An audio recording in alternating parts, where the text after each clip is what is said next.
Sous le soleil brûlant d'avril à Arlington, un jeune touriste a levé son appareil photo, souriant comme s'il venait de gagner à la loterie.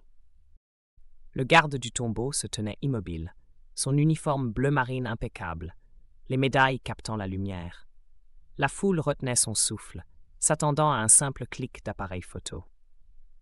Mais ce qui suivit ne fut pas un flash. Ce fut un jet d'eau, droit dans le visage du garde.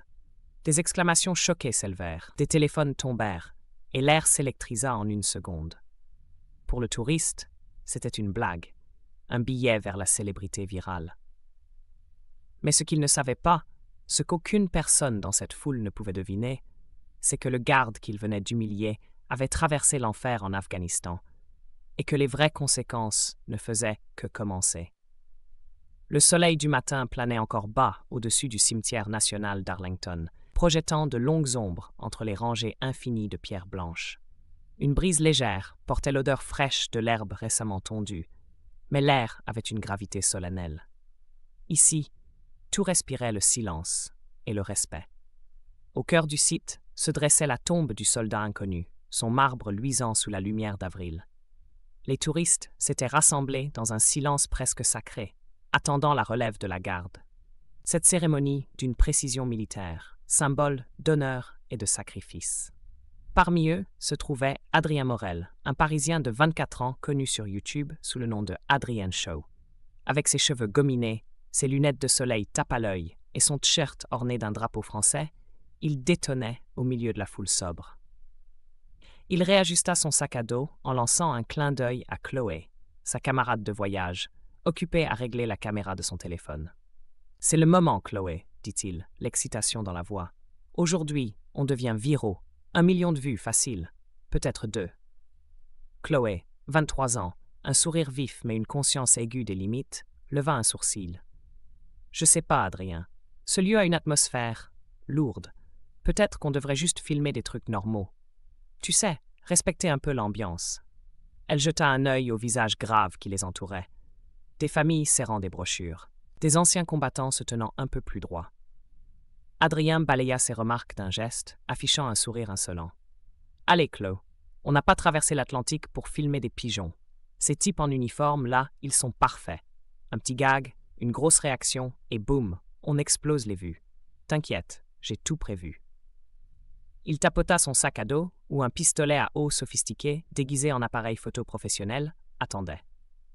300 $ dépensés dans une boutique de farce à New York, mais Adrien voyait ça comme un investissement dans son avenir d'influenceur.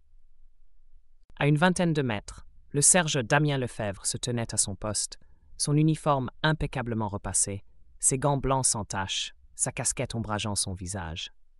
Âgé de 28 ans, vétéran d'Afghanistan, il avait gagné sa place au tombeau après un entraînement rigoureux. Ses yeux, dissimulés derrière ses lunettes sombres, balayaient la foule avec calme. Il en avait vu des touristes comme Adrien, bruyants, inconscients, à la recherche d'un moment de gloire. Mais sa mission n'était pas d'interagir, elle était de représenter les disparus. Il n'existait aucun écart toléré pour ceux qui portaient cet uniforme. Adrien montra Damien du menton. « Mate un peu, il bouge pas d'un poil. Il doit se faire chier comme un rat mort. Allez, Chloé, commence à filmer. On va mettre un peu d'ambiance. » Chloé hésita, puis soupira et enclencha l'enregistrement. « Et tout le monde ?» lança Adrien, assez fort pour attirer l'attention. « Bienvenue à Arlington, là où les statues sont plus vivantes que les gardes. » Il salua de manière exagérée, imitant un robot militaire. Quelques ados ricanaient, mais un couple plus âgé fronça les sourcils et recula. Adrien n'en avait cure. Il s'approcha en marchant à grands pas caricaturaux, tel un soldat de dessin animé. « Inspection !» lança-t-il, jetant un clin d'œil à la caméra. « Faut s'assurer que monsieur est bien réglementaire. » À la périphérie de la foule, Marcel Dubois, ancien marine français de 65 ans vivant aux États-Unis depuis 30 ans, observait la scène avec une tension croissante. Il murmura à sa femme « Quel petit con, aucun respect !» Elle lui serra le bras. « Ignore-le, Marcel. » Mais Marcel fixait Adrien comme un fauve prêt à bondir. « Adrien, tu devrais ralentir, » murmura Chloé. « Les gens nous regardent. »« C'est le but, Chloé. Ils adorent ça. Regarde bien. » Il s'approcha de Damien, inspectant les médailles sur son torse. « Waouh, elles brillent. Tu les as polis toi-même ou c'est fourni comme ça? Quelques rires nerveux se firent entendre, mais l'ambiance s'était nettement alourdie. Des parents rappelaient leurs enfants. Damien restait figé, mais son esprit analysait chaque geste. Adrien continua, insistant. Franchement, ce boulot, c'est que pour la frime, non? Les vrais soldats, ils sont sur le terrain, pas là à faire du théâtre. Il mima des guillemets avec ses doigts. Chloé recula légèrement, de plus en plus mal à l'aise. Ils sont soldats pour de vrai, Adrien. J'ai lu des trucs là-dessus. Ce n'est pas un jeu.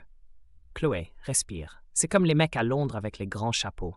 Personne ne va mourir. Il se pencha vers Damien. Tu souris parfois, ou c'est interdit par le règlement. On dirait que tu passes un casting pour un musée de cire. Le rire des adolescents avait cessé. Marcel croisa les bras, écœuré. La garde du parc, une femme nommée Isabelle, approchait. « Monsieur, dit-elle calmement, ceci est un lieu de mémoire. Les gardes sont des militaires actifs. Merci de faire preuve de respect. » Adrien leva les mains, jouant la comédie. « Bien sûr, madame. Juste une petite blague. C'est le 1er avril, après tout. » Isabelle recula sans le quitter des yeux. Adrien se pencha vers Chloé. « Elle est pas drôle, celle-là.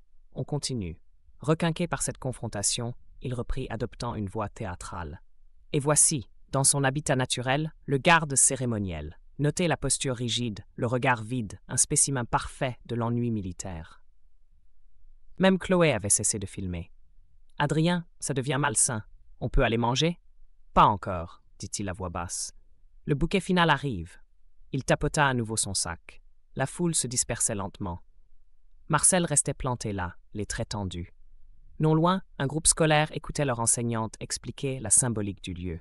Ces soldats sont là par devoir, pas pour le spectacle. Beaucoup ont combattu. Adrien ne captait plus rien. Il était dans sa bulle. Il s'approcha à nouveau de Damien, fit mine de lui polir les boutons. « Faut que ça brille, pas vrai, le bidasse? Tu dois être le cauchemar des touristes dans ton manuel d'instruction. » Damien ne broncha pas, mais son poing se crispa. Isabelle parlait déjà dans sa radio. Si Adrien faisait un pas de plus, elle interviendrait. Mais Adrien ne voyait que sa gloire à venir. « Mesdames et messieurs, » annonça-t-il comme un présentateur, « le moment tant attendu, le prank du siècle. » Il ouvrit son sac et sortit l'objet. Chloé blêmit. « Adrien, non, tu vas trop loin. » Il l'ignora. « Je m'apprête à capturer une image unique d'un héros national. » Il brandit le faux appareil. Marcel s'avança. « Arrête tes conneries, ce n'est pas un jeu. » Adrien sourit et compta. 3, 2, 1. Le jet d'eau jaillit, puissant, droit dans le visage de Damien. Son uniforme fut trempé, ses lunettes dégoulinantes. L'eau ruisselait sur ses décorations. Le silence fut total. Le monde sembla suspendu. Chloé laissa tomber son téléphone. Des enfants furent détournés. Isabelle courait déjà vers eux. Damien, toujours droit, ne bougeait pas. Puis, lentement, il fit un pas. Il attrapa le poignet d'Adrien d'une poigne ferme, sans violence. Il prit l'arme en plastique, la tenant comme une pièce à conviction. Sa voix, quand elle sortit, fut calme et tranchante. « Ce n'est pas une blague, c'est une insulte à ceux qui ont tout donné. » Adrien devint livide. C'était juste de l'eau. Il bredouillait, l'accent plus fort, la panique palpable. Damien ne le serrait pas fort, mais son regard suffisait. Chloé recula, chuchotant. « Qu'est-ce que tu as fait, Adrien ?» Isabelle arriva, 2 autres rangées derrière elle. « Reculez, sergent, on s'en charge. » Damien obéit sans un mot, rendant l'arme. « Vous venez avec nous, » dit Isabelle. « Interférer avec un garde est un délit. » Adrien vacilla. « C'était pour rire. Je croyais que c'était genre touristique. » L'ignorance n'est pas une excuse. Marcel fendit la foule. « Tu crois que c'est drôle? Ce type veille pour mes frères d'armes morts au combat. Tu les as tous salis. » Adrien regarda enfin Damien, trempé, mais toujours droit. Il vit les médailles autrement, pas des accessoires, des témoignages. Damien parla à nouveau. « Ces médailles, je les ai gagnées en Afghanistan. Chaque garde ici a vu le feu. Tu t'es moqué de ça. » Sa voix n'était pas en colère, mais elle portait le poids de milliers de sacrifices. Adrien murmura. « Je savais pas, je pensais que... » Chloé s'approcha. « Je suis désolée, dit-elle à Damien, puis à Isabelle. On n'a pas compris. » Isabelle hocha la tête. Comprendre implique d'assumer. Elle mena Adrien vers le bâtiment de sécurité. Là-bas, on lui expliqua les conséquences. Amende. Exclusion. Peut-être plus. Un homme en costume sombre, ton ferme, yeux fatigués d'avoir vu trop souvent la même chose, lui montra les papiers. Il parla des règlements, de l'importance du lieu, du symbole, de ce que Damien représentait, et de ce que ce genre d'acte, même fait pour rire, pouvait faire perdre. Adrien ne répondait pas. Sa bouche était sèche, ses pensées embrouillées, comme si son cerveau refusait encore de croire que tout cela arrivait. Il revoyait le moment encore et encore, comme un ralenti qu'on ne peut pas arrêter. Le regard de Damien, si calme, si fixe, si tranchant. Ce n'était pas un cri, pas une menace. C'était une présence, une autorité silencieuse. Et soudain, Adrien avait su. Ce n'était pas un moment drôle, ce n'était pas un défi, c'était une honte.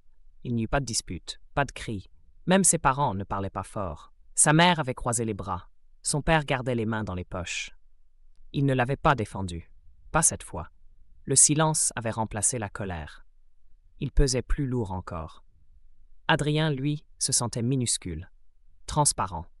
Le monde adulte venait de frapper net, sans prévenir, et pour la première fois, il comprenait qu'on ne riait pas de tout, et surtout pas ici. On lui demanda de s'excuser. Il hocha la tête. On lui dit qu'il pourrait ne plus jamais revenir. Il ne protesta pas. Il n'avait rien à dire. Il ne voulait même plus relever les yeux. Pendant ce temps, au tombeau, Damien avait repris sa position. Il n'avait pas quitté son poste, pas même une seconde de plus que nécessaire. Le soleil continuait à frapper fort, mais il ne bougeait pas. L'humidité avait disparu. L'uniforme, à nouveau sec, collait à ses épaules comme une seconde peau. Ses décorations brillaient. Elles n'étaient pas là pour la gloire. Chacune avait un poids, un souvenir, une perte. Il pensait à ses camarades, ceux qui n'avaient pas eu la chance de revenir, ceux dont le nom était inscrit quelque part, peut-être sur une plaque que personne ne lirait plus. Et c'est pour eux qu'il tenait. Pas pour l'honneur abstrait, pas pour les photos, mais pour les absents, pour les silences, pour la mémoire. Et malgré tout ce qui s'était passé, il tenait bon, imperturbable. La foule revint, petit à petit. Mais l'atmosphère avait changé. Quelque chose s'était déplacé, imperceptible, mais réel. Moins de selfies brandis, moins de rires nerveux, plus de calme, des regards attentifs, une retenue nouvelle. Des parents expliquaient à leurs enfants pourquoi le garde ne bougeait pas, pourquoi on ne parlait pas ici comme ailleurs, pourquoi on s'arrêtait, même quelques secondes. On murmurait, on désignait la tombe d'un signe de tête. On ne montrait pas du doigt. Une petite fille avait voulu poser une question, mais sa mère avait doucement mis un doigt sur ses lèvres. Le respect ne s'enseignait pas seulement par les mots, mais par l'exemple. Marcel et sa femme, eux, étaient restés. Pas pour surveiller, pas pour juger, mais parce qu'ils en avaient ressenti le besoin. Quelque chose s'était brisé, puis réparé, lentement, fragilement. Et cela méritait d'être vu jusqu'au bout. Ils restèrent donc jusqu'à la relève suivante. Quand le second garde arriva, ils observèrent chaque geste, chaque pas. Tout était mesuré, précis, solennel.